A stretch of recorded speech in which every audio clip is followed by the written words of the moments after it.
Hello friends, आज हम जो डिस्कस करेंगे डिज़ाइन ऑफ फ्लैट स्लैब। इस लेक्चर में हम फ्लैट स्लैब के एक न्यूमेरिकल को सॉल्व करेंगे। इसमें हम डिस्कस करेंगे। तो आज है दिवाली, तो आप लोग को wish U A happy Diwali. तो इस क्वेश्चन में जो है विदाउट ड्रॉप का ही क्वेश्चन हम जो है फ्लैट स्लैब का सॉल्व करेंगे, जिसमें विदाउट ड्रॉप का हो। तो उसके लिए प्रोसीजर आपको इसके पहले लेक्चर में बताया गया है। ये क्वेश्चन, इस क्वेश्चन में क्या है वो आपको गिवन डाटा में हम मेंशन कर देते हैं। साइज़ ऑफ पैनल दिया हुआ है, जिसे हम एल से डिनोट करेंगे। यहाँ पे थोड़ा मिस्टेक है, एल एन लिख दिया गया है, तो इसे एल एन ना लिख के हम यहाँ पे एल से डिनोट करेंगे। और साइज़ ऑफ कॉलम को ए से डिनोट कर दें। स्क्वायर कॉलम है तो 500 mm हो गया है। लाइव लोड दिया गया है 4 किलो न्यूटन्स, ये 4 किलो न्यूटन्स होगा यहाँ पे। और फ्लोर फिनिश जो है यहाँ पे दिया गया है 1 kilo newton. F Y 415 newton पर mm स्क्वायर है। एफ सी के जो दिया गया है वो 20 न्यूटन पर mm स्क्वायर है। अब पहला स्टेप जो मेरा है, यहाँ पे थिकनेस ऑफ स्लैब निकाल लेते हैं। L by D equal to 28.8, ये विदाउट ड्रॉप के लिए होता है। यहाँ पे एल का वैल्यू रख के हम यहाँ पे डी का कैलकुलेट कर लेते हैं, जो कि 173.6 mm आ रहा है। अब ये कैलकुलेट करने के बाद अब यहाँ पे हम ओवरऑल डेप्थ निकाल लेते हैं। तो जो हम प्रोवाइड कर रहे हैं यहाँ पे ओवरऑल डेप्थ कैपिटल डी से जी से डिनोट करते हैं, वो 200 mm को हम प्रोवाइड कर रहे हैं। फिर इसके बाद हम निकाल ले रहे हैं इफेक्टिव डेप्थ, जो कि स्मॉल डी से डिनोट करते हैं। इफेक्टिव डेप्थ हो जाएगा मेरा 25 mm, ठीक है। तो यहाँ से ये कैलकुलेट हो जाने के बाद तो दूसरा जो है स्टेप है टोटल डिज़ाइन मोमेंट, हम नॉट से जी से डिनोट करते हैं। ये आई एस कोड 456/2000 पेज नंबर 55 में दिया गया है। तो इसके पहले तो यहाँ पे हम पहले निकालेंगे टोटल लोड जो है। टोटल लोड को कैलकुलेट करते हैं। तो टोटल लोड में मेरा जो लोड कैलकुलेशन में उसमें डेड लोड को निकालेंगे। तो capital D into density of concrete से मल्टीप्लिकेशन हो जाएगा। तो यहाँ से 5 किलो न्यूटन पर मीटर स्क्वायर आ जा रहा है। उसके बाद लाइव लोड जो दिया मेरा 4 किलो न्यूटन पर मीटर स्क्वायर दिया गया है। एफ एफ एल जो है मेरा फ्लोर फिनिश लोड जो है 1 किलो न्यूटन पर मीटर स्क्वायर दिया गया है। अब यहाँ से मैं टोटल लोड निकाल लेता हूँ। टोटल लोड जो हो जाता है, इन तीनों को ऐड कर लेंगे तो 10 किलो न्यूटन पर मीटर स्क्वायर। अब ये निकालने के बाद हम एल एन निकालते हैं। एल एन इक्वल टू हो जाता है L minus size of column. तो वहाँ से मेरा एल एन इक्वल टू हो गया 4.5 मीटर, जो 4500 mm हो जाएगा। तो यहाँ से total design load on slab जो होगा उसको हम मल्टीप्लिकेशन करके यहाँ से टोटल लोड हम निकाल लेते हैं। W total load into L into L N. तो यहाँ से टोटल लोड हो जा रहा है मेरा 225 न्यूटन, ये न्यूटन में होगा। उसके बाद हम फैक्टर लोड निकाल लेंगे इसी का।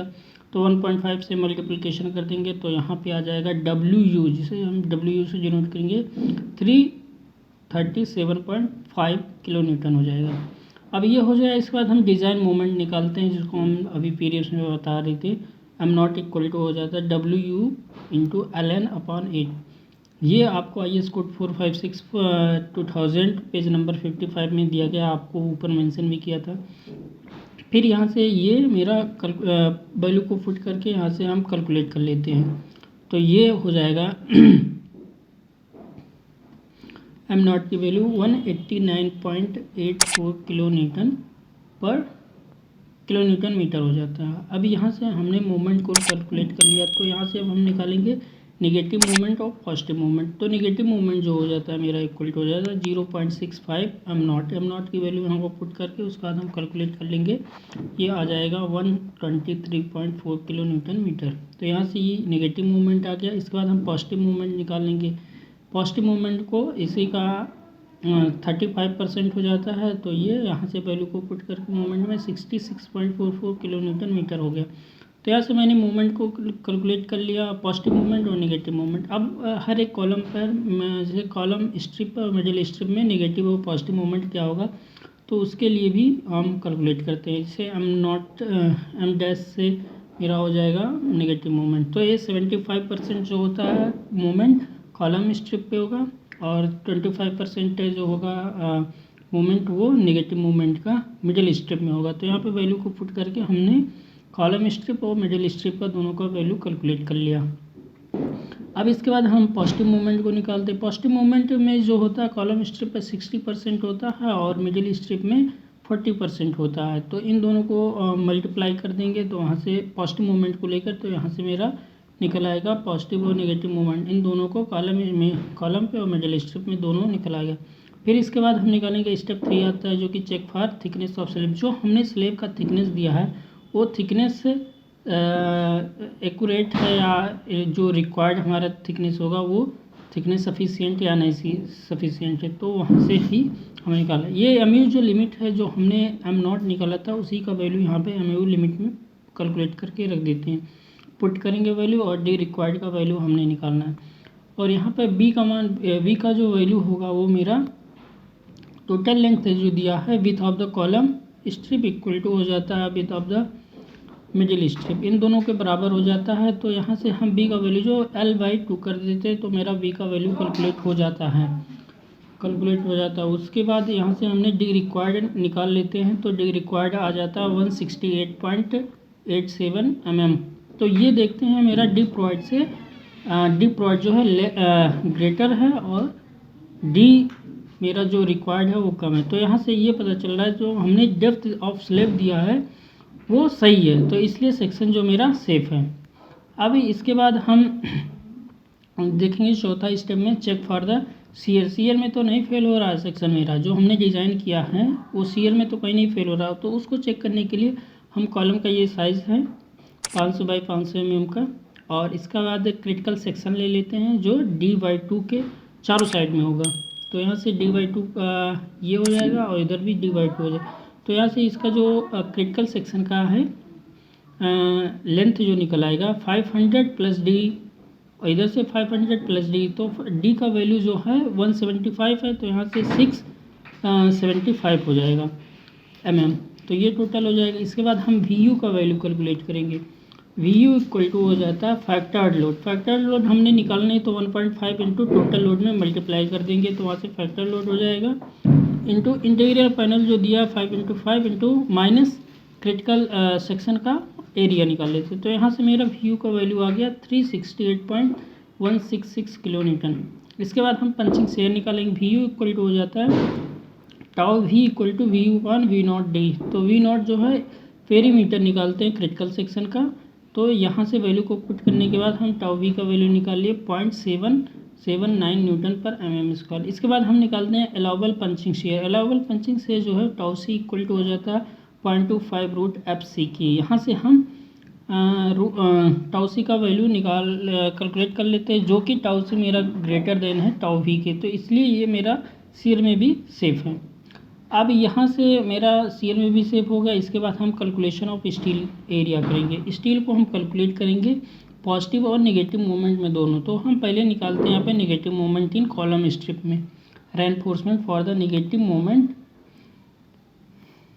इन कॉलम स्ट्रिप। कॉलम स्ट्रिप में हम यहाँ पे मूवमेंट को निकाल, जो हमने प्रीवियस में आपको बताया था एरिया ऑफ स्टील निकालने के लिए, तो वैसे ही इसी फार्मूला को हम यूज़ करेंगे 50 FCK/FY इन ब्रैकेट में 1 minus 4.6 MU upon FCK BD² into B into D। तो इस फार्मूले से मेरा AST निकाला आएगा। तो यहाँ पे सारे वैल्यू को हमने यहाँ पे पुट कर देंगे। उसके बाद हम जो AST होगा उसको कैलकुलेट कर लेंगे।